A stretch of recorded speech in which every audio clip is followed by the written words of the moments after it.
dia, boa tarde, boa noite. Eu sou a Gabriela Pierre e está começando mais um Provecast, o podcast para provedores, produzido pelo Cianet Labs, o nosso laboratório de inovação aqui da Cianet.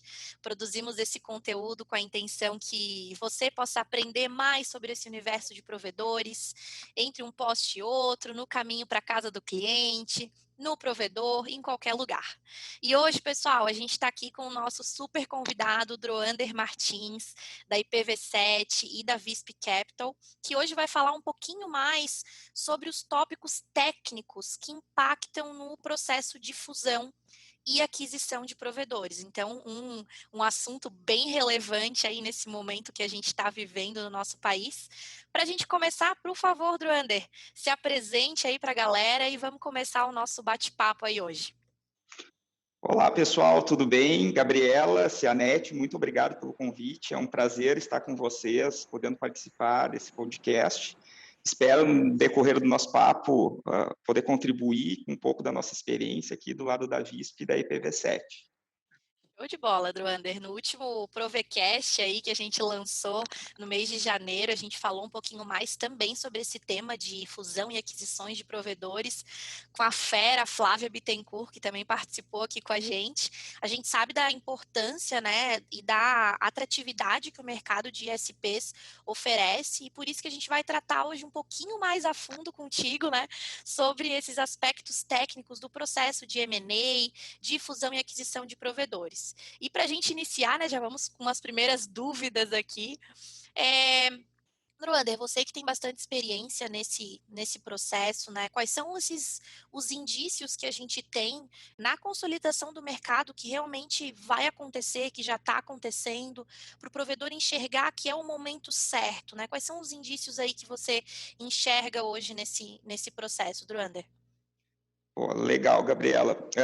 Só complementando, eu assisti o podcast com a Oh, Flávia, eu legal. acho que ela se colocou muito bem.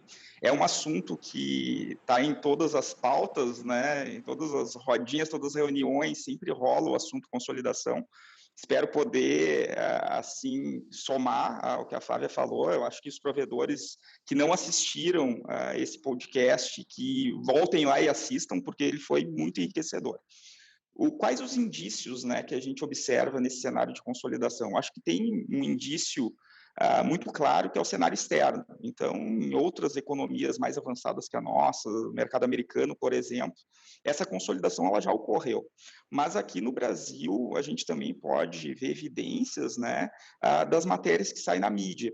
Mas a gente não pode desconsiderar que a maioria das negociações elas não são divulgadas, principalmente as negociações entre provedores de internet. Então, eventualmente, a gente vê uma matéria lá, tal fundo comprou tal operação.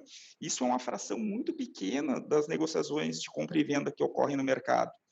Então, hoje, os negócios, as transações com os fundos, elas são uma fração muito pequena de negociações comparadas ao dia a dia, as negociações que ocorrem dentro do próprio setor, né? Inclusive, essa é a nossa tese de investimento de que o principal consolidador do mercado não são somente os fundos, mas sim os próprios provedores. Então, os provedores, a gente vê muito negócio de fusão e aquisição dentro do setor. Então, além desses indícios, Gabriela, nós temos um indício muito relevante, né? Os fundos de investimentos, eles têm áreas de inteligência que só estudam tendências de mercado. Então, quando tu vê que um fundo está investindo em algum determinado setor, é porque essas áreas de inteligência fizeram estudos e viram que é um setor promissor. Como a gente está vendo inúmeros fundos fazendo movimentos, eu acho que esse é o maior indício que o nosso mercado vai consolidar, assim como mercados mais maduros já consolidaram no passado. Legal, legal, Druana. Então, na verdade, a gente tem mais negociações rolando do que a gente pensa que existe, né?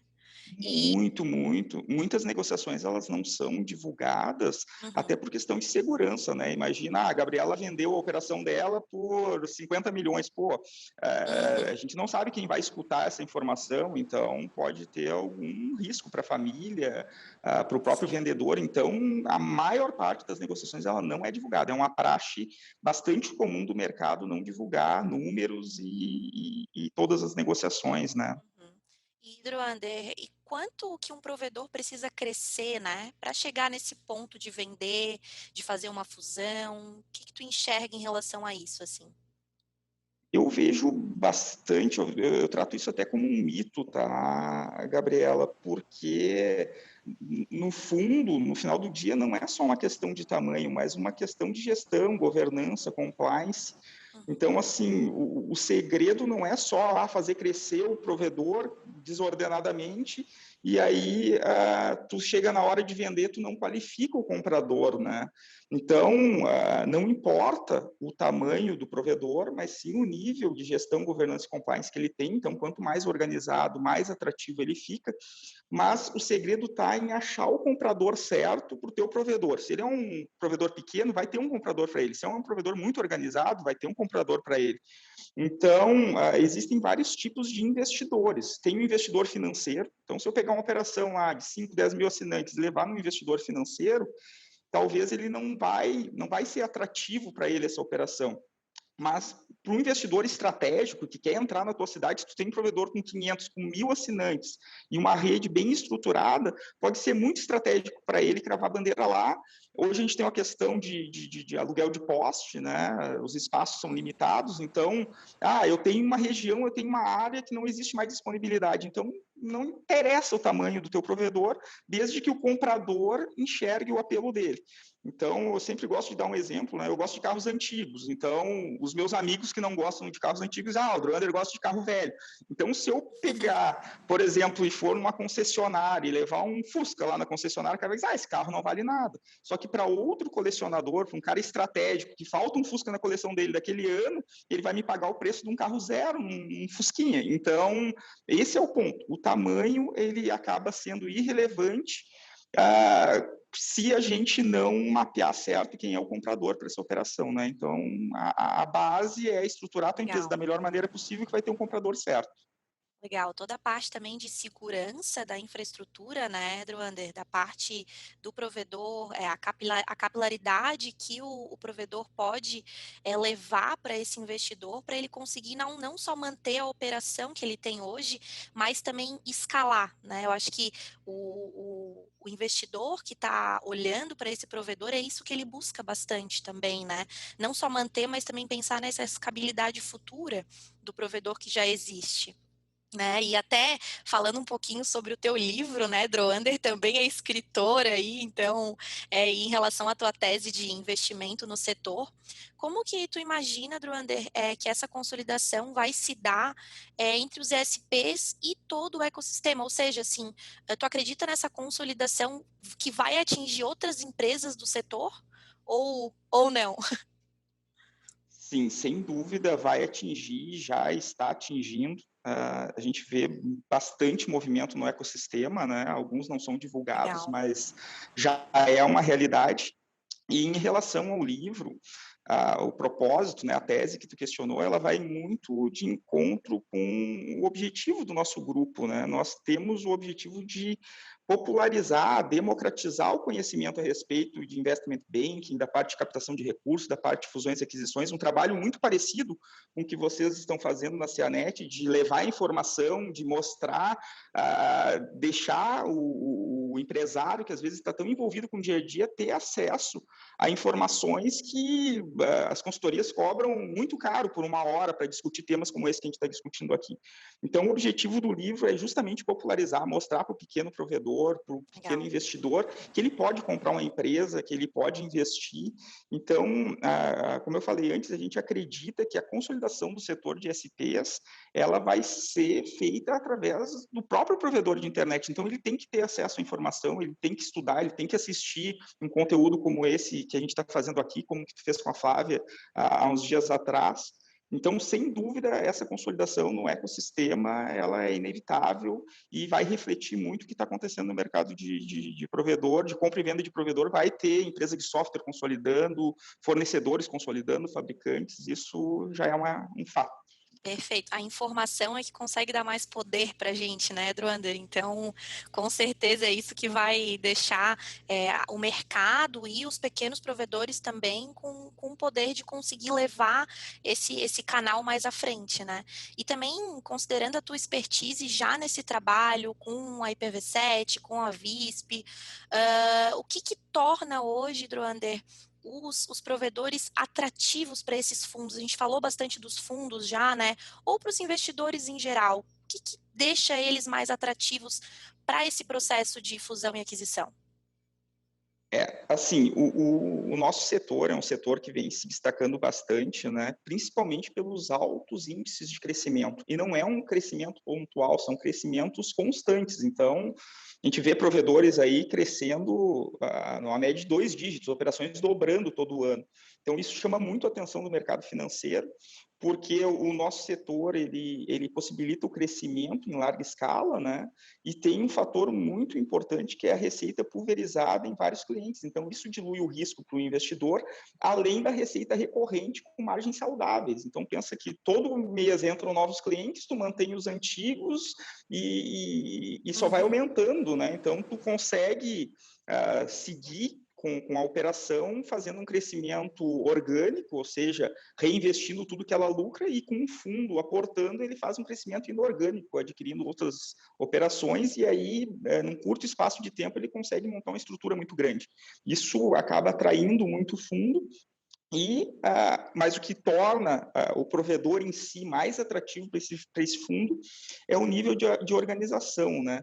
Não só da parte jurídica, fiscal, contábil, mas da parte técnica, operacional, até porque em um momento de negociação, de venda, é muito comum as due diligence, as auditorias. Então, ninguém vai investir na tua operação ou comprar ela sem auditar.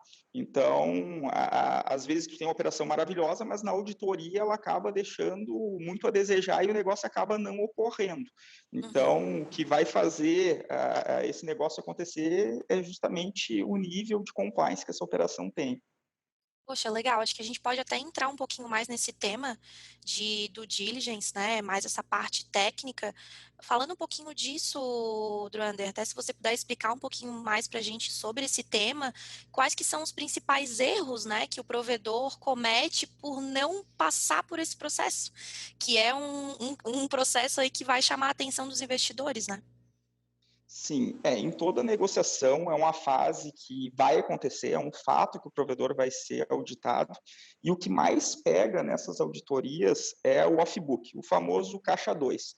Porque lá no início, quando nós começamos no setor, não tínhamos e ainda não temos muitos incentivos. Então, tivemos que ser meio heróicos lá no início, né? Então, muitas vezes nos preocupamos mais com a parte técnica, a parte jurídica, fiscal, contábil, ficou em segundo plano.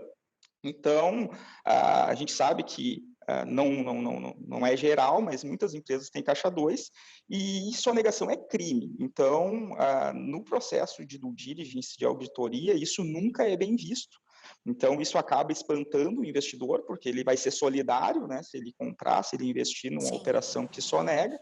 E outro ponto que é bastante relevante é a parte técnica operacional, a questão de documentação da rede, de inventário patrimonial, de controle patrimonial, a questão do aluguel de postes, né? Muitas vezes o pessoal não paga, não está 100% legalizado sim. essa questão.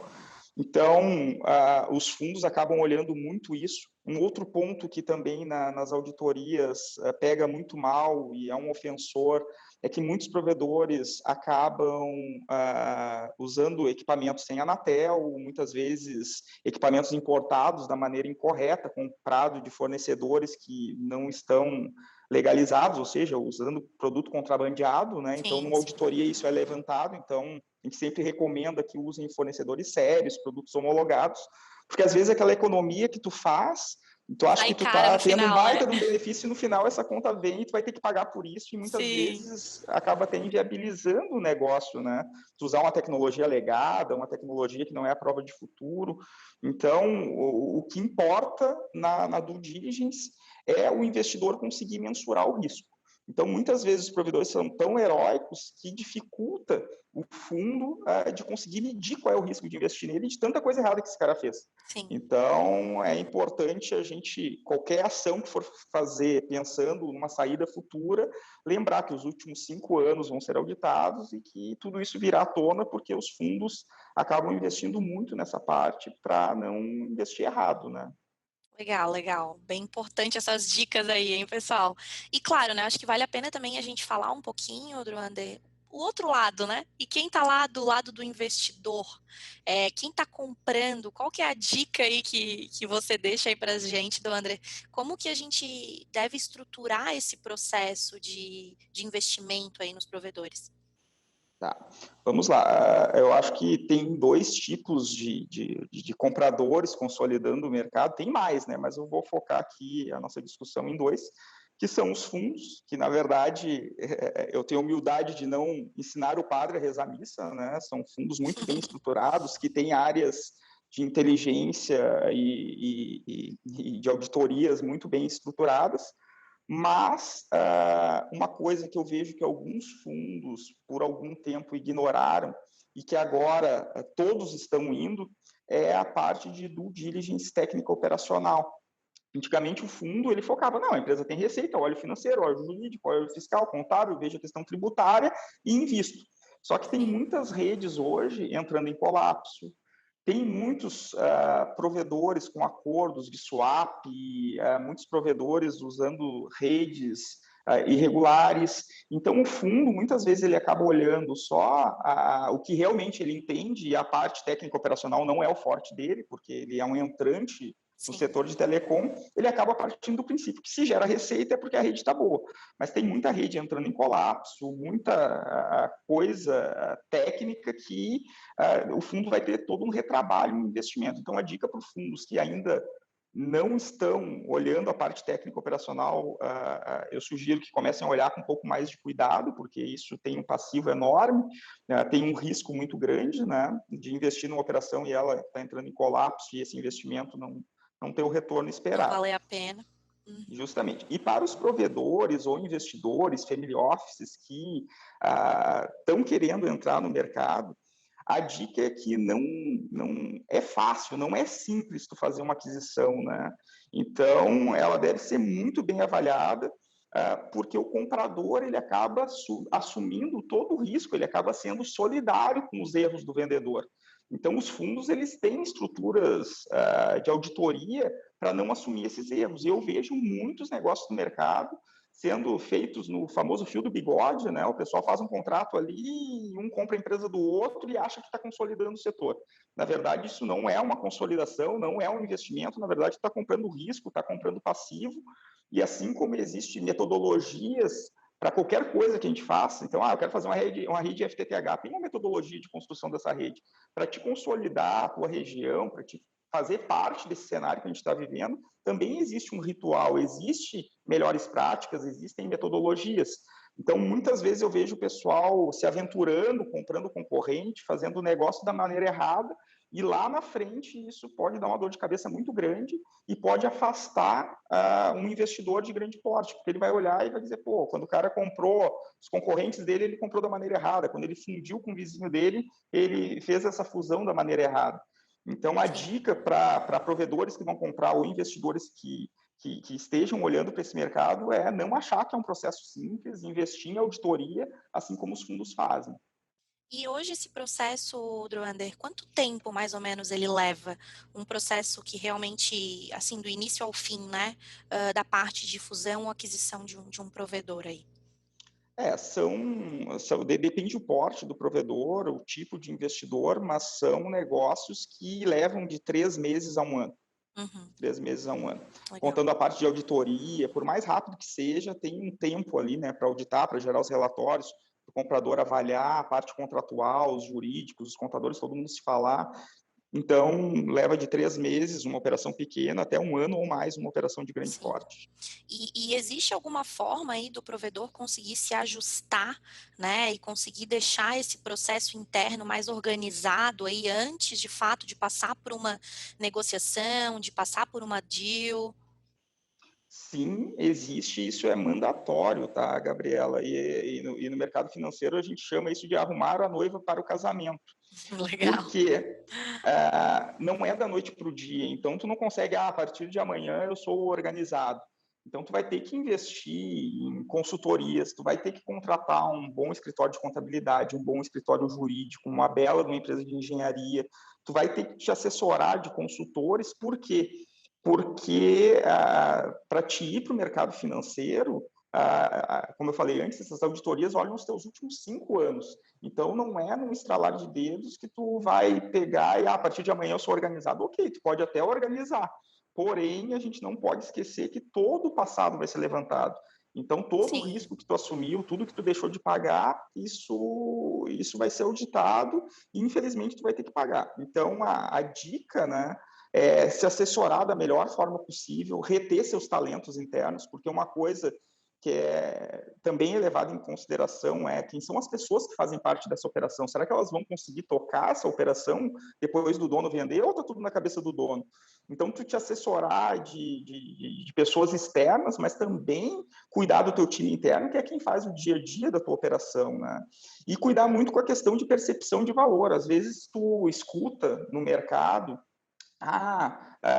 preço tantos por cliente, uma operação desse tamanho vale tantas vezes o faturamento mensal. Isso são contas de padeiro, né? São contas que tu não pode levar a sério no mercado financeiro. O mercado financeiro não trabalha dessa forma. Então, muitas vezes tu tem uma operação que vale muito mais do que tu acha que vale, e muitas vezes tu, por ter criado do zero, ter perdido noites de sono, tu acaba valorizando demais uma operação que, no momento de uma auditoria, no momento que o investidor financeiro estratégico olhar, ele vai te pagar o valor justo.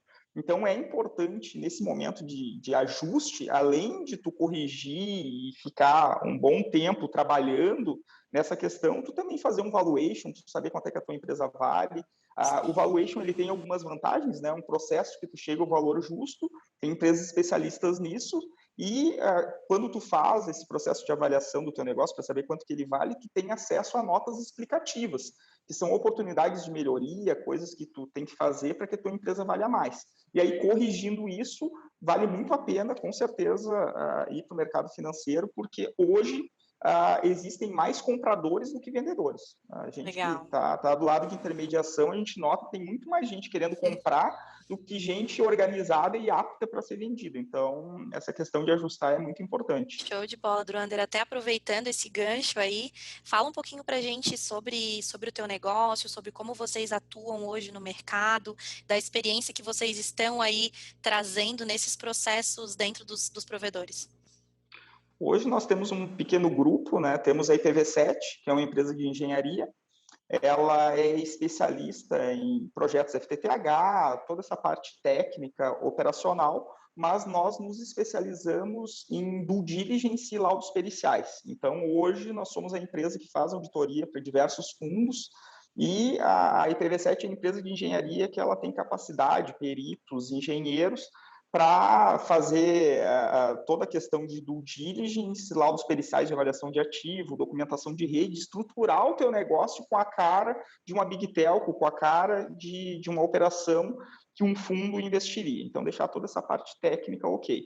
E a Visp, ela é uma empresa especializada em investment banking, ou seja, a gente faz toda a parte de captação de recursos, fusões e aquisições, intermediação de negócios, e o nosso papel é qualificar os vendedores e qualificar os compradores. Então, como em todas as áreas, né, existem o lado bom e o lado ruim, existem bons advogados, maus advogados, médicos bons, médicos ruins. Então, existem operações boas com vendedores honestos e existem operações que não estão aptas.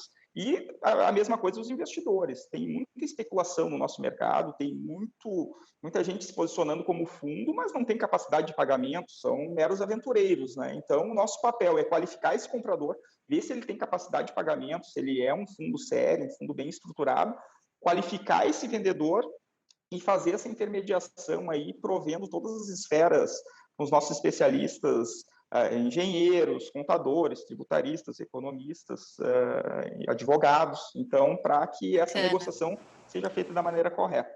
Bacana, Druander. A gente já está finalizando aqui, partindo para o nosso final do Provecast. Por favor, deixa para a gente um canal de contato onde a gente possa conhecer mais sobre os teus negócios, também acompanhar um pouco mais do teu conteúdo, né? Onde que a gente pode acessar aí, o contato com vocês.